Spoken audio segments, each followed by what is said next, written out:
En principe, la famille devrait être un endroit dans lequel on se sent bien, un endroit dans lequel on se sent accepté tel qu'on est, peu importe l'handicap ou peu importe la situation financière qu'on traverse. En famille, on devrait se sentir accepté. Quand je dis accepté, considéré, respecté. Sauf que dans la famille toxique, ce n'est pas le cas. Dans la famille toxique, on ne se sent pas accepté, on ne se sent pas considéré, on se sent mal. Dans cette vidéo, je vais vous présenter quelques points de la famille toxique aujourd'hui. Comment on peut se sentir rejeté? Pourquoi? À cause de notre handicap, notre situation financière ou notre choix de vie. Dans la famille toxique, on ne se sent pas à sa place. On a l'impression de forcer une place qui nous est due. On a l'impression de toujours chercher à être accepté. C'est comme si on devrait toujours essayer d'intégrer cette famille. Or, on est naturellement issu de cette famille. On a l'impression d'être rejeté. On a l'impression que notre avis ne compte pas. Dans la famille toxique, on ne se sent pas considéré tel qu'on est. Dans la famille toxique, il faut toujours faire des efforts pour plaire, faire des efforts. Et on a l'impression que nous, à notre tour, je ne me retrouve pas. On se sent rejeté. Pourquoi? Parce qu'on est toujours critiqué. On critique tout. Pourquoi tu t'habilles de cette manière? Tu devrais faire ci. Il manque ci. Il manque ça. C'est jamais assez. C'est jamais on va dire oui, merci. Et puis des choses agréables. Tu te retrouves en famille, tu sais, tu es déjà conscient que avant de partir, on fera un reproche sur moi. Si c'est pas sur moi, sur mes enfants, sur ma qualité, sur mon choix de vie, sur tu sais, et tu es habitué. Et puis après, tu deviens tout triste, parce que je sais pas comment on dit enfant pour nous. Tu es lassé. À un moment donné, cette situation te lasse. Tu ne te sens pas accepté. Tu ne te sens pas validé. À chaque fois que vous vous retrouvez, vous passez un bon moment, mais après, on va te juger sur ton choix de vie, sur ta qualité de vie, sur tes manières, sur ton style vestimentaire. Rien n'est assez. Tu as envie de dire à la personne qui te parle, mais regarde-toi aussi. Mais toi, tu as l'impression de toujours accepter les autres tels qu'ils sont. Tu accompagnes tout le monde. Mais à un moment, tu te sens comme asphyxié.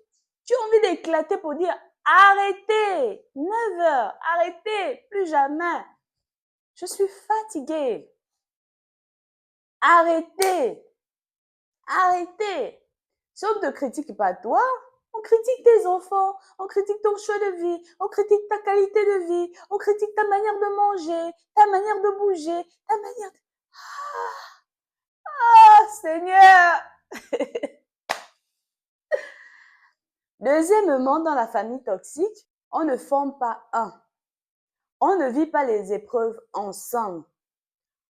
On ne s'accompagne pas les uns les autres. On ne peut pas compter sur un frère, compter sur une soeur, compter sur sa mère, dire si telle situation m'arrive, je sais que mon frère, ma soeur ne peuvent pas m'abandonner. Ils seront là pour moi. Dans la famille toxique, au contraire, on va voir la situation de loin. Qui va venir s'asseoir avec toi, à côté de toi? Qui va venir parler avec toi? Qui va venir t'attraper et te dire ça va aller, te prendre dans les bras et te dire ça va aller, je suis avec toi? Qui? Qui dans la famille toxique? Qui? Mais ils sont nombreux pour te faire des reproches. Ils sont nombreux pour te dire ce qui ne marche pas, ce que tu aurais dû faire. Mais pendant que tu as besoin que quelqu'un t'accompagne, que quelqu'un soit avec toi, ils ne sont pas là. Généralement, les personnes qui se plaignent sont les personnes qui font plus. qui sont toujours là pour les autres. J'ai été là pour mes frères, j'étais là pour mes sœurs, j'étais là pour tout le monde. Et moi, à mon tour, je suis seule. Je suis seule. Qui m'accompagne dans cette épreuve? Qui est avec moi dans cette épreuve? Je suis seule. Après, tu te sens mal. Après, tu te sens mal. Tu regardes à côté, tu vois les autres avec des frères et des sœurs. Tu regardes comme ça. Toi, tu n'as personne. Tu es seule en fait. Tu as envie de voir un frère ou une sœur à côté de toi. Mais en fait, il n'y a personne. Tu as envie de voir un frère te tenir la main, t'attraper.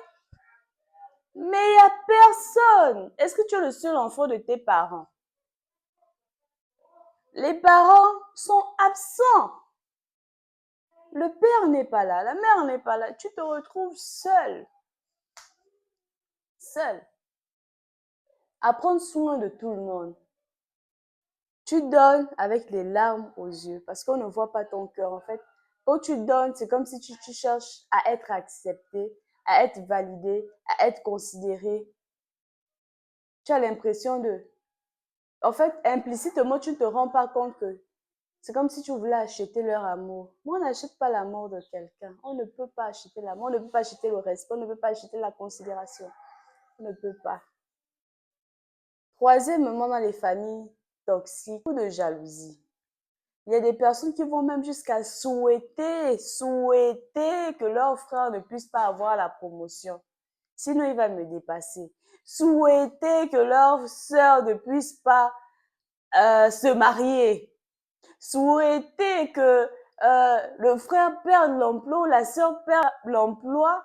Dans la famille toxique, tout est problématique. Même les choses les plus banales deviennent problématiques. Tu vas organiser un événement à la maison, c'est problématique. Il y a des gens qui ont peur d'amener leur frère à la maison. Il ne faut pas qu'ils découvrent là où j'habite, parce que s'ils découvrent là où j'habite, il ne faut pas qu'elle découvre là où j'habite, il ne faut pas que mes parents... Mais pourquoi? La jalousie.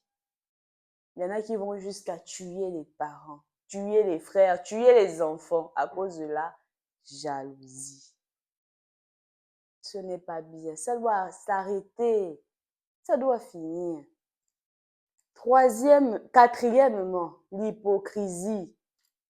Tu vois, ton frère, ta sœur, un parent proche, tu viens l'annoncer que tu rencontres une situation difficile, il fait comme s'il est avec toi. Mais il n'est pas avec toi. Il est content de ce qui t'arrive en fait. Parfois, c'est lui-même qui est même à l'origine de ce qui t'arrive. Oh, mais comment? Pourquoi? Pourquoi ça t'arrive, mon frère? Vous allez ensemble à l'hôpital, vous faites tout ensemble.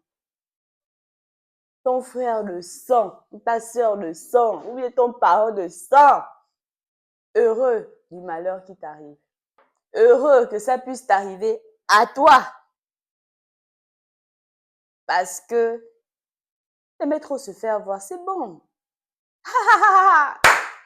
Dieu est bon. Mettre même le bon Dieu dans ton malheur.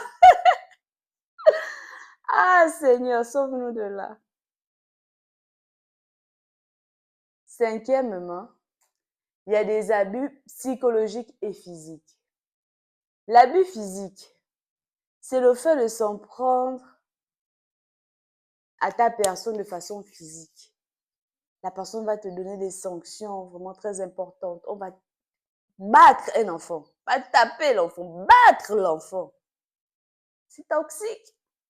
Ou rien, tu vas battre l'enfant. Ou rien, tu vas infliger une sanction vraiment très violente à un enfant. Dans les abus psychologiques, on peut parler de la violence verbale et celle non verbale. Dans la violence non verbale, tu vas voir un parent qui ne te dit jamais rien, il ne parle pas. Aucun geste d'affection, aucun... Mais lorsque tu déplaces juste une assiette, comment tu peux faire ça? Comment tu... En fait, un enfant qui ne grandit pas avec l'amour qu'avec des réprimandes, qu'est-ce que ça donne après? Qu'est-ce que ça donne après? Quel est le citoyen que tu formes après? À l'inverse, l'enfant qui grandit seulement avec des violences verbales. Tu n'es bon à rien, tu ne feras rien. En fait, quand l'enfant a envie de faire des choses, le parent vient faire est-ce que tu es capable de... Avec un sourire sur le coin. Donc, du coup, l'enfant pense que ben, je ne suis pas capable, je ne vaux rien. Alors que ça peut cacher de la jalousie. Pour finir, nous allons parler aussi de la manipulation. Dans les familles toxiques, il y a beaucoup de manipulation. On te fait faire quelque chose. On te fait agir en fonction d'eux. On te fait croire que. Il est temps de bâtir les familles, rebâtir les familles. Il est temps de reconstruire l'Afrique. Il est temps de recommencer à apprendre à nous aimer. Les familles toxiques sont de plus en plus nombreuses. Nous avons dit que dans la famille toxique, premièrement, les membres ne se sont pas acceptés. Dans la famille toxique, il y a beaucoup d'hypocrisie. Dans la famille toxique, il y a la jalousie. Dans la famille toxique, il y a l'hypocrisie. Dans la famille toxique, il y a la manipulation physique ou psychologique. Dans la famille toxique, il y a des violences physiques ou psychologiques. Dans la famille toxique, il y a la manipulation. Il est temps de reconstruire les familles. Papa ou maman, si tu es encore vivant, tu as combien de petits-fils et combien de petites-filles? Est-ce que ces enfants arrivent à jouer ensemble? Qu'est-ce que tu fais pour réunir tes petits-enfants? Qu'est-ce que tu fais pour rassembler tes enfants? Si tu meurs demain, ils vont se voir en route. Ils vont s'apercevoir. Les petits-enfants, ça c'est mon oncle, le frère de mon père. Alors que le frère de mon père ont mangé dans la même assiette. Parents, construisons la nation. Et tout commence par les familles. Lève-toi et réussis. À la suite.